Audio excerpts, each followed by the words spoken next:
اب جو میں آیات انشاءاللہ پڑھوں گا وہ آپ کو اب ٹھیک سے سمجھ لگیں گی، جبکہ ہم مومن کی ڈیفینیشن سمجھ چکے کہ مومن کون ہے، ایمان کے تقاضے کیا ہوتے ہیں۔ تو فرمایا قد افلح المؤمنون، کامیاب ہو گئے مؤمنون، جن کی میں ڈیفینیشن ابھی بتا چکا ہوں، یعنی یہ اس سے بھی ہائی لیول کہ مومنون کون سے والے کامیاب ہو گئے ہیں، تو وہ مومن لیکن ان میں یہ کوالٹیز بھی ہیں۔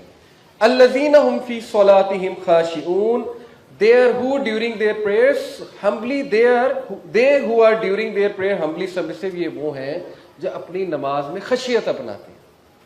یہ ایک کوالٹی ہے ان کی کہ نماز تو پڑھتے ہیں، لیکن نماز پڑھنا یہ بالکل اس کی مثال ایسے ہے نا خشیت کی کہ کھانا کھانا وہ آپ کی باڈی کی نیڈ ہے۔ اب کھانا تو آپ کیپسولز کھا لیں، منرلز اس سے بھی مل جائیں گے، آپ کیلشیم کی گولیاں کھا لیں کیلشیم وہاں سے پوری ہو جائے گی، سربیکزی کھا لیں تو وہاں سے زنک بھی مل گیا، سارے وائٹامنز بھی مل گئے، لیکن وہ لطف تو نہیں آیا۔ جو لطف جو ہے وہ ایک دودھ کا گلاس پینے سے آتا ہے، جو لطف جو ہے وہ کوئی پھل کھانے سے آتا ہے، ٹیسٹ تو نہ آیا۔ تو نماز تو وہ پوری ہو گئی جو ہم نے کھڑی ہو کر پڑھی، لیکن اس میں وہ لطف تو نہیں ہے، وہ خشیت تو نہیں ہے، وہ سبمیشن تو نہیں ہے، وہ اٹیچمنٹ تو نہیں ہے اللہ سبحانہ و تعالیٰ سے۔ عبادت کا تو تقاضا ہی اٹیچمنٹ ہے، رب سے اٹیچمنٹ، اور پھر ظاہر ہے عبادت کا تقاضا ہی ہے کہ اللہ کے آگے جھک جایا جائے، ہمبلی سبمٹ کیا جائے۔ اور رسول اللہ صلی اللہ علیہ وسلم نے اسی لیے حدیث میں آتا ہے، صحیح حدیث ہے، کہ بہترین نماز ہوئے کہ جس میں کندھے بہت سافٹ ہو، یعنی سافٹ کندھوں سے مراد ہے ظاہر ہے کہ جو بندہ خشیت میں ہے، جو بندہ باقاعدہ اللہ کے آگے اس کا ایک ایک جسم کا اعضاء جھک رہا ہے، اس کے کندھے سافٹ ہوں گے، یہ باقاعدہ حدیث میں آتا ہے۔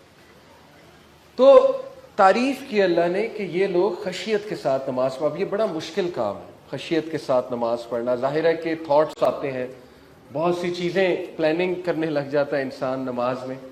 تو میں مکہ میں تراویح جب پڑھتا تھا، یہ میں آپ کو اپنی ایک پرسنل عادت بتا رہا ہوں کہ میں الحمدللہ تراویح سے پہلے جو پڑھا جا رہا ہوتا تھا نا اس کی ٹرانسلیشن پڑھتا تھا، کوشش یہ کرتا تھا کہ وہ جو پڑھا جا رہا ہے وہ مجھے سمجھ آئے، کیونکہ ظاہر ہے تراویح میں بہت لمبی تلاوت کی جاتی ہے، ہر ایک کو نہیں سمجھ آتی، تو یہ ایک کوشش ہے نا۔ دیکھیں میرے ایک ٹیچر کہا کرتے تھے کہ اگر آپ کو کوئی لیٹر لکھے، جو لیٹر آپ کی زبان میں نہیں ہے، آپ کو نہیں سمجھ آ رہا وہ لیٹر، لیکن وہ شخص جو لکھنے والا ہے وہ آپ کے لیے انتہائی چاہنے والا ہے اور انتہائی امپورٹنٹ ہے، انتہائی اسپیشل ہے، انتہائی آپ کا ڈیئر ون ہے، بہت ڈیئر ہے، تو what lengths will you go، کس حد تک جاؤ گے اس لیٹر کو سمجھنے میں؟ اس کا جواب ہمارے سامنے، ہر حد تک جائیں گے، کیونکہ وہ لکھنے والا کون ہے جس سے ہمیں سب سے زیادہ محبت ہے۔ تو یہ مثال دے کے وہ کہا کرتے تھے کہ قرآن مجید لکھنے والا، قرآن مجید کس کی سپیچ ہے؟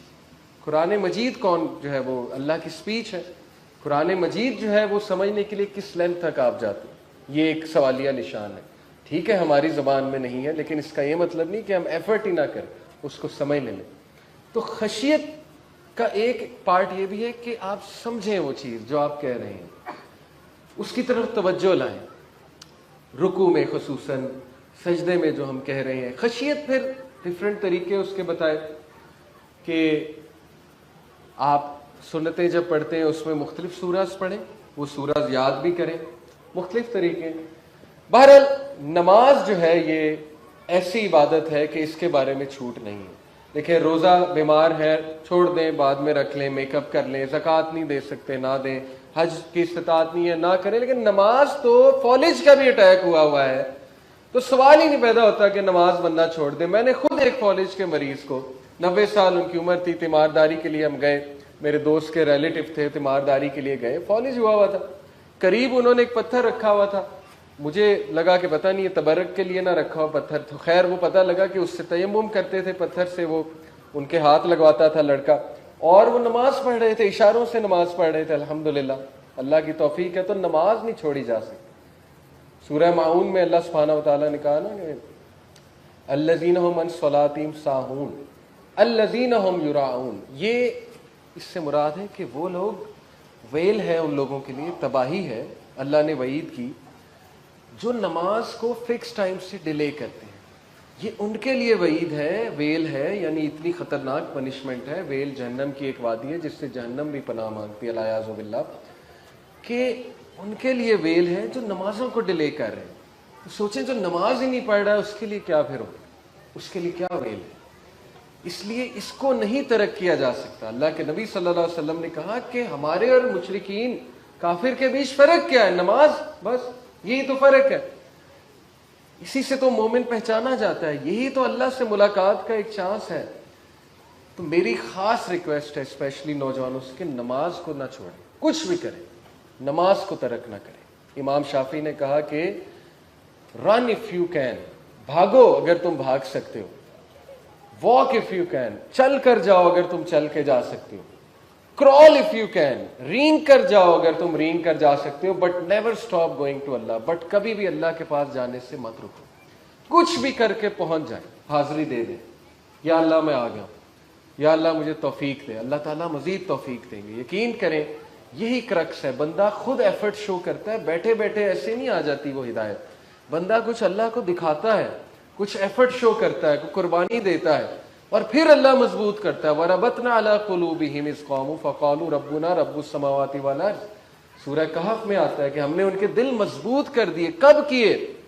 کہ جب وہ کھڑے ہوئے انہوں نے اعلان کیا، کوئی سٹیپ لیا. کوئی سٹیپ تو لینا، سٹیپ لیں گے تو اللہ کی طرف سے استقامت آئے گی، ضرور آئے گی، اور پھر خشیت بھی آئے گی اللہ کی. یہ عطا ہے اللہ کی. الذین هم فی صلاتہم خاشعون، یہ سبمسو ہو کے، ہمبل ہو کے نماز ادا کرتے ہیں. خوبصورت نماز.